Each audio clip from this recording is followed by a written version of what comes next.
उतनी ही जोश और खरोश के साथ में जोरदार तालियां the youngest IAS officer of India Ansar Shaikh. अस्सलाम वालेकुम। मैं बहुत बहुत शुक्रगुजार हूँ काविश का और स्पेशली आमिर अंसारी साहब का, जिन्होंने कोलकाता से मुझे यहाँ तक बुलाया। मैं बहुत बहुत शुक्रगुजार हूँ उनका। दो तीन चीज़ें आप लोगों से शेयर करना चाहता हूँ। मुझे पता है टाइम बहुत कम है और मुझे ये भी पता है कि मेरे रिज़ल्ट के बाद आपने कई न्यूज़पेपर के थ्रू हो, टीवी के थ्रू हो या यूट्यूब के थ्रू हो, आपने मेरे इंटरव्यूज़ देखे हैं, पढ़े हैं, तो बहुत सारी चीज़ें आपको पता है। कुछ चीज़ें 10 मिनट का टाइम मुझे दिया गया है, 10 मिनट के अंदर आपसे बात में करना चाहता हूँ। पहली चीज़ ये है कि मेरा जन्म हुआ था हमारे एक विलेज एरिया में। शेलगांव नाम का मेरा गांव है, महाराष्ट्र में ही है, जालना डिस्ट्रिक्ट में। वहाँ पर मेरा जन्म हुआ। मेरे अब्बू जो है वो ऑटो रिक्शा ड्राइवर थे, वो ऑटो चलाते थे और ऑटो चलाकर उनका डेली इनकम जो था वो 100-150 रुपये होता था। उन 100-150 रुपये में मैं, मेरा छोटा भाई, मेरी 2 बहनें, मेरे अब्बू और अम्मी, इतने लोग हम हमारे परिवार में रहते थे। बहुत बार ऐसा था कि सुबह खाना मिलता था, रात में नहीं मिलता था, कभी रात में मिलता था तो फिर सुबह नहीं मिलता था। बहुत मुश्किलें थी, घर में बहुत सारी समस्याएं थी, बहनों की शादी थी, पढ़ाई थी। ऐसे माहौल में मैं जी रहा था। बहुत बार ये कहा जाता है, मतलब मुस्लिम कम्युनिटी, हम देखते हैं कि आबादी में अगर देखा जाए तो 14% इस देश की आबादी जो है वो मुस्लिम है, लेकिन फिर भी गवर्नमेंट सर्विसेज में हमारा जो परसेंटेज है 1%, 1.5% या 2% से ज़्यादा नहीं है अलग अलग सर्विसेज में। इसका सबसे बड़ा इम्पॉर्टेंट रीज़न मुझे जो लगता है वो ये है कि हमारी कम्युनिटी के ऊपर, हमारी कम्युनिटी के लोगों के ऊपर, हमारे बच्चों बच्चियों के ऊपर एक पट्टियाँ बांध रखी है। और ये पट्टियाँ किसी और ने नहीं बांधी है, ये पट्टियाँ हमने खुद अपने ऊपर बांधी है। हमने ये पट्टी बांधी है कि अगर आप मुस्लिम हो तो आपको कहीं पर सरकारी नौकरी नहीं मिलेगी। हमने ये पट्टी बांधी है कि अगर आप मुस्लिम फैमिली की लड़की हो तो आप पढ़ाई नहीं कर सकती। हमने ये पट्टी बांधी है कि मुस्लिम बच्चे होशियार नहीं होते। हमने ये पट्टी बांधी है कि मुस्लिम, अगर आप गरीब फैमिली से हो, रूरल एरिया से हो, तो आप आगे चल के आपके करियर में कुछ नहीं कर सकते। आप भी आपके पापा की तरह कोई ऑटो चला लो, कोई गैरेज चला लो।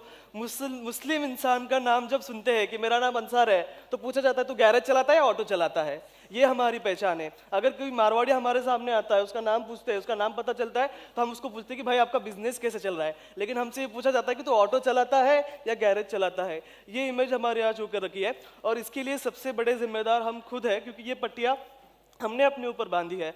और ये पट्टियाँ खोलने का काम कुछ रोल मॉडल्स को आगे आके करना चाहिए।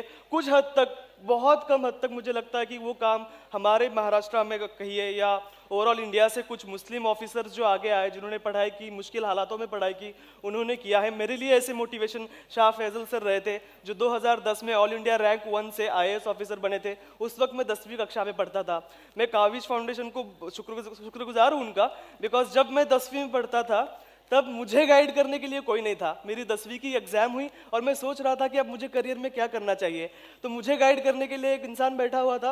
उन्होंने कहा कि अंसार देखो, 10वीं में पढ़े हो तुम, तुम्हारे नंबर अच्छे हैं, स्कूल के टॉपर हो, तो तुम इंजीनियर बन जाओ, साइंस कर लो। मुझे मैथमेटिक्स तो समझ में आती नहीं थी, तो मैंने कहा कि नहीं, मैं नहीं कर पाऊंगा, मुझे आईएएस ऑफिसर बनना है। बोलता कि अरे मुस्लिम तो आईएएस ऑफिसर बनते नहीं है। मैंने कहा शाह फैजल बने ना। अरे वो तो कश्मीर से थे, महाराष्ट्र से कोई नहीं बनता। तो वो मुझे समझा रहे थे और मुझे जो समझाने वाला इंसान था वो 10th में फेल हो चुका था। तो वो मुझे बता रहा था कि तुझे 10th के बाद क्या करना है। लेकिन मैं काफ़ी खुश हूँ कि आपको इतने कम उम्र में इतना अच्छा गाइडेंस यहाँ पर मिल रहा है। पट्टियों की बात जो मैं आपके साथ कर रहा था, मेरी फैमिली में हम एक बीपीएल फैमिली को बिलोंग करते हैं, बिलो पॉवर्टी लाइन की फैमिली। बहुत गरीबी थी हमारे घर में, बहुत हमने मुश्किलें देखी है, खाने को बहुत बार नहीं मिला, घर में झगड़ा होता था, अम्मी अब्बू की फाइट्स होती रहती थी, दोनों बहनों की शादी बहुत जल्दी करा दी गई थी। हमारे यहाँ पर ऐसा होता है कि बच्चा जो होता है उसको एक एसेट की तौर पे देखा जाता है कि बच्चा जब बड़ा होगा आगे चल के थोड़ा सा कुछ छोटा मोटा काम करेगा गैरेज में किसी, तो घर पे पैसे आएंगे।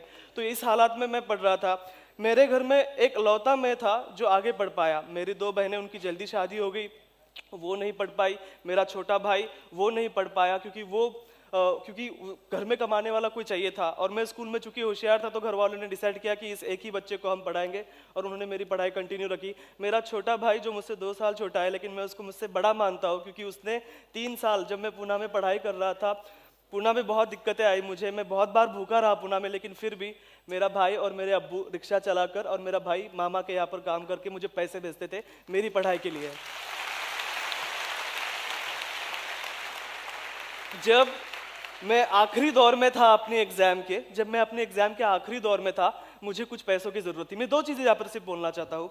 मुझे पैसों की ज़रूरत थी कुछ, तो मेरे अब्बू ने हमें एक सरकारी स्कीम से एक घर मिला था, वो घर मेरे अब्बू ने बेच दिया 30,000 रुपये के रेट में, और वो भाड़े के घर में फिर से शिफ्ट हो गए क्योंकि मेरी पढ़ाई इंपॉर्टेंट थी।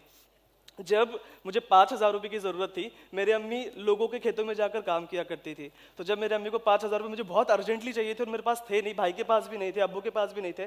मेरी अम्मी जिन लोगों के खेत में काम करती थी वो मुस्लिम थे, उनके यहाँ पर मेरे अम्मी ने जाकर कहा कि मेरे बेटे को 5,000 रुपये की ज़रूरत है, आप मुझे 5,000 रुपये दे दो, मैं 15-20 दिन आपके खेत में काम कर रही हूँ, एडवांस में दे दो, हम चुका देंगे। उन्होंने 5,000 रुपये नहीं दिए। मेरे अम्मी ने हमारे पड़ोसी से, जो मुस्लिम नहीं थे, उनसे जाकर कहा कि मुझे बेटे को पढ़ाई के लिए 5,000 रुपये चाहिए, आप प्लीज़ उनको 5,000 रुपये मुझे दे दीजिए। तो उन्होंने ब्याज के ऊपर क्यों ना हो मेरे अम्मी को 5,000 रुपये दिए थे, और वो 5,000 रुपये मेरे अम्मी ने मुझे भेजे थे।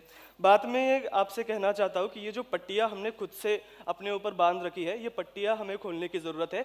और एक बात ये हमें ध्यान में रखने की ज़रूरत है कि कोई फ़र्क नहीं पड़ता आप सिटी से हो या विलेज से हो, कोई फ़र्क नहीं पड़ता कि आप लड़का हो या लड़की हो, कोई फ़र्क नहीं पड़ता आप अमीर हो या गरीब हो, कोई फ़र्क नहीं पड़ता कि आप किस बैकग्राउंड से आते हो, किसी चीज़ का कोई फ़र्क नहीं पड़ता।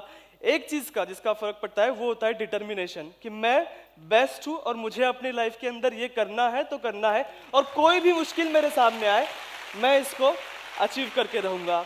ये स्पिरिट होना बहुत इंपॉर्टेंट है, और मुझे लगता है कि उसी स्पिरिट के बल के ऊपर मैं 21 साल की उम्र में हमारी देश की जो सबसे मुश्किल एग्ज़ाम मानी जाती है यूपीएससी की एग्ज़ाम, वो मैंने क्लियर की। जब मेरा इंटरव्यू था, उस इंटरव्यू का एक सवाल शायद आपने सुना हो, मुझसे पूछा गया था, और आज का आपका जो थीम था क्रिएटिविटी एंड बीइंग ओरिजिनल, तो उसमें मुझे पूछा गया, और विद इन सेकेंड्स मुझे आंसर देना था। मुझे पूछा गया कि अंसार, आर यू अ शिया मुस्लिम और अ सुन्नी मुस्लिम? विद इन सेकेंड्स, बिल्कुल भी देरी ना करते हुए मैंने कहा कि sir, I am an Indian Muslim, मैं शिया सुन्नी में बिलीव नहीं करता।